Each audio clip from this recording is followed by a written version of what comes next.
Hello there. Welcome to or welcome back to my channel, Snips by Kelly. I'm Kelly, and tonight we're doing a stinking cute layout, and we're going to focus on personalizing a scrapbook sketch and making it your own. We're going to add some fun elements, and you're going to get to see some new product. I have these photos here of my three little piggies. You see their little piggy butts, and these are three of my granddaughters that were the three little pigs at Halloween. And it was several years back, but I never did get them scrapbooked because the Halloween themes for the year that this particular Halloween landed on were orange, black, traditional Halloween colors, and even a little purple. Now I have a sticky note over Ramsey Kate here because she decided that everything was itchy and she was going to go in her birthday suit. I did some journaling on a Word document. I made a 4x4 text box and added my journaling to that to tell the story of the three little piggies. Now, I couldn't decide if I wanted this to be 2 pages, but when I started looking at the photos, several of them are similar with just the 3 girls standing there. So I thought I could try to find a way to just use flip-flops on top of each other and get the whole theme scrapped in one full swoop in a single page. So this sketch I found on Pinterest, and it's by Liz Chidester, and it says My Creative Scrapbook. And when I went to the site, I couldn't find much information. I found the free sketch, but nothing had been posted on the site since 2014. And what I love about this is it's timeless.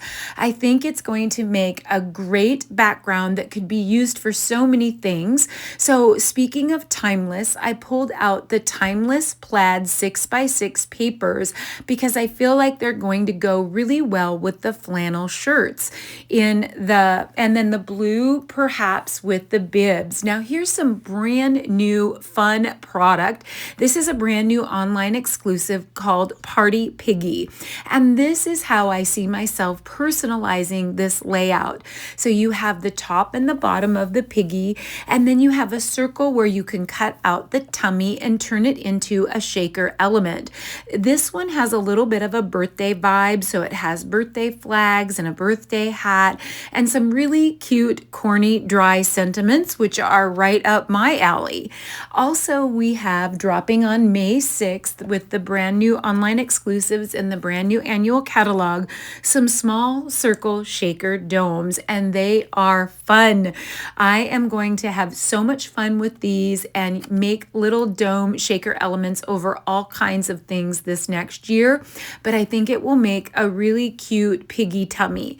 So I've also pulled out some of my embossing folders, and I was looking at some wood grain ones, the plaid, and I love this 3D exposed brick embossing folder. And the 3 little pigs, of course, if we recall the story, was straw, sticks, and brick. And so I thought I could somehow incorporate that brick into some of the elements and add some embossing. So looking at the timeless plaids, I'm going to go with the blue plaid, but I'd like to have a rustic background to go with the piggies. So I'm going to pull out a fan favorite, the Country Woods Designer Series paper.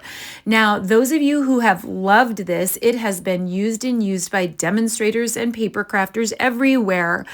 But you're going to be happy to know that it's dropping in our annual catalog on May 6th, and it's going to remain available for the year. So yay for you who loved this wonderful paper that made great beach layouts, country layouts, outdoor layouts.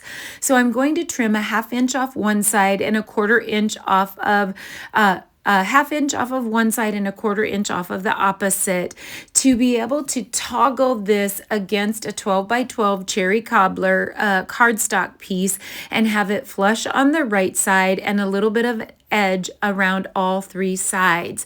Now I see using the timeless plaid as the base, and then I have some 2x11 cherry cobbler strips going across that I think will emboss. Now I'll probably take a couple inches off of one of the timeless plaid pieces and piece it together because it will be covered. Now here's how that exposed brick 3D embossing folder looks. It makes such a neat background, and I think we'll do some distressing with pecan pie. So my focus tonight is to create a wonderful versatile layout as the base, but then I'm going to add some over-the-top shaker elements and make it cutesy-wootsy for my grandkids, my 3 little piggies. But I wanted to show how the base could make a gorgeous layout that would be generic, that could go with all kinds of themes. So take away the playful elements that I'm going to add to personalize, and you just have a wonderful layout that you can use for so many things. So I am interested to see if the concept is going to stick, or you see that the base layout, even if you're not into my piggies and my over-the-top playfulness that I add for my grandchildren, that you can use this layout for so many things.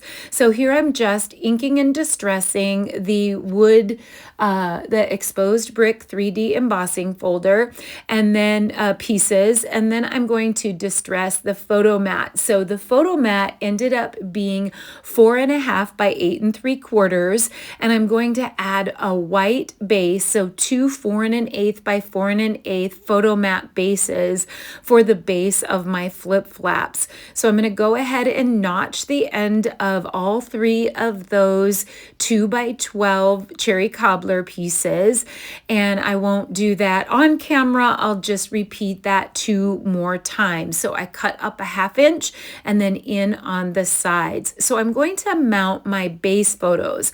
Now these photos are going to be the bottom of the flip flaps, and then I'm going to add the flip flaps, and then the other photos will be at the top, so that all 5 photos will be able to be on one layout and the journaling for 6 4x4 squares.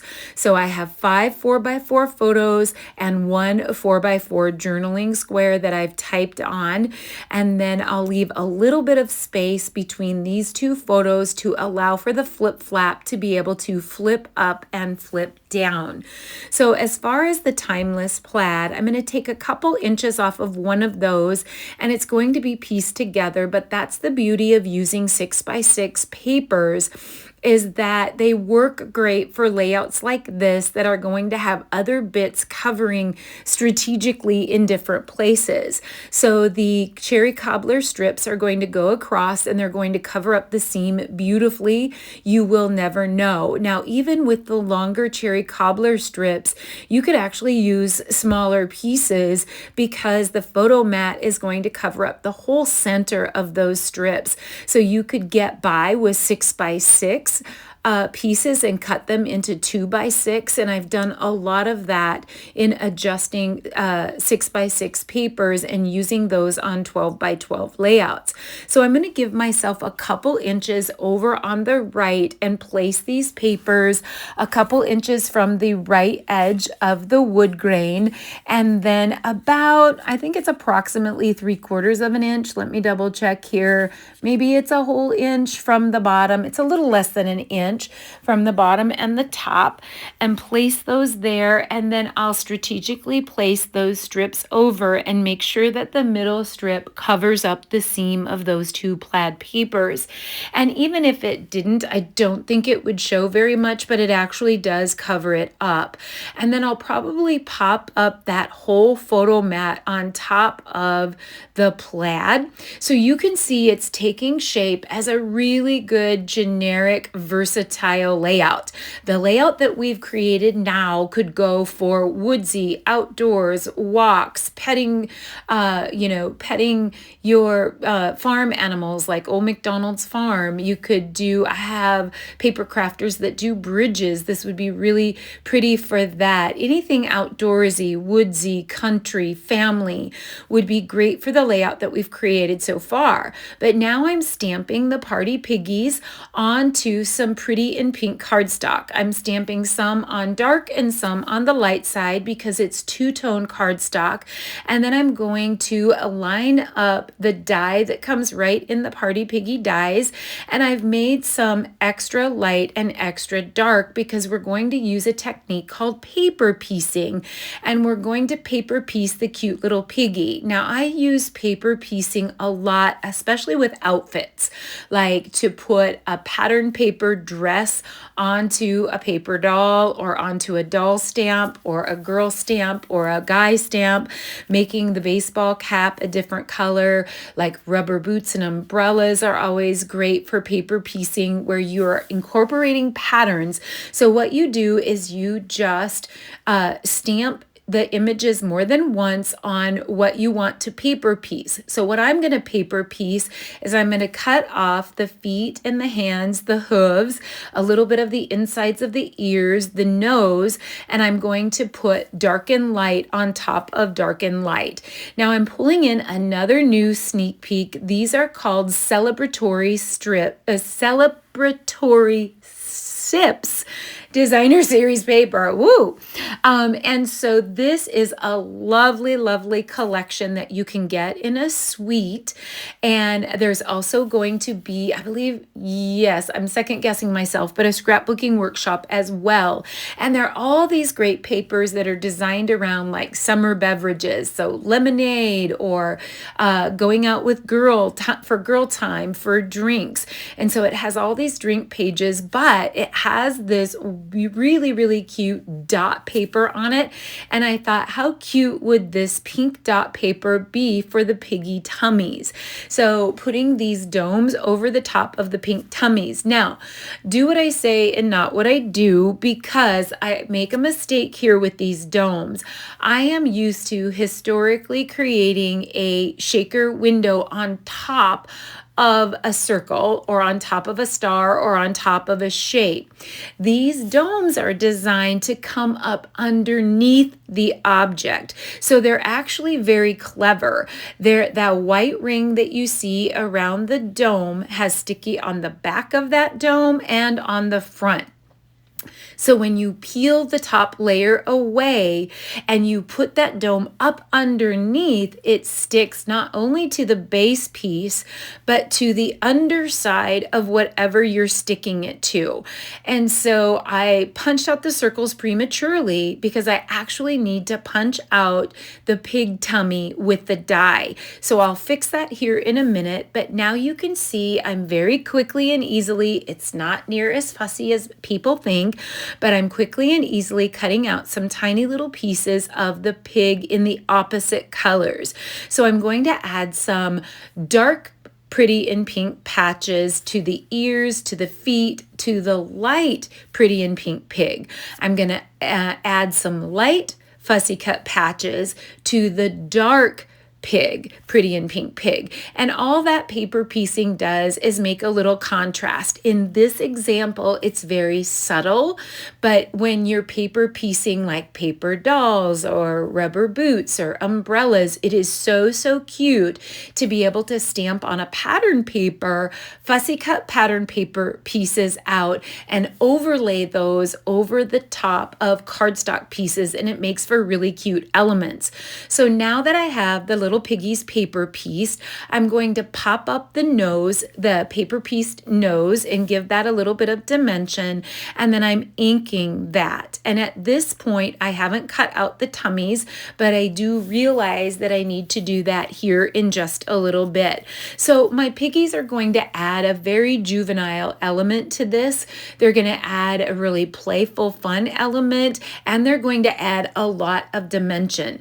A lot of people do not like that much dimension, but our page protectors are expandable, and this dimension doesn't bother me a bit, and the domes are very sturdy, so they're not going to crush inside the page protectors, and so that's going to be entirely up to you. The piggies would be cute without the shaker element, but I'm adding that added fun juvenile element for my grandchildren.